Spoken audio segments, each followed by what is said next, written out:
criticizing. Is it appropriate for people in your industry to try to create division and to try to create narratives anytime these things happen? Now, you're not as interested in doing that because Newsom is a D. If Newsom was a Republican, you guys would go you would have him nailed to the wall for what they're doing over there. And I know we've dealt with it. We just assume in Florida, anytime something happens, it's going to be politicized by the media. So you guys sitting in judgment of Donald Trump, I mean, excuse me, I think your track record of politicizing these things is very, very bad. Okay, last question. Newsom should resign and that the wildfires are all his fault. So do you agree with those comments? I remember when we had the Surfside Tower collapse, I had people from the Washington Post trying to blame me for it immediately without having any facts or anything. Oh, he didn't declare a state of emergency. First of all, state of emergency doesn't mean you can't respond. Well, but what I'm telling you is you guys are trying to make an issue of it when I have watched from this seat. In fact, when I got elected governor, I was meeting with some of the other Republican governors, and what they would say is,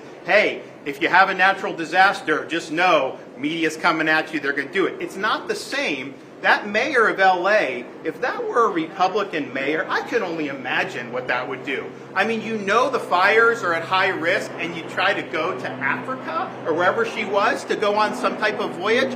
You should have been there preparing and doing that, and yet I don't see a lot of heat being directed in that thing. And so, I'd like to see some balance on how this is done. You could criticize the president-elect, but I think you also have to hold these other people accountable, and I have not seen that.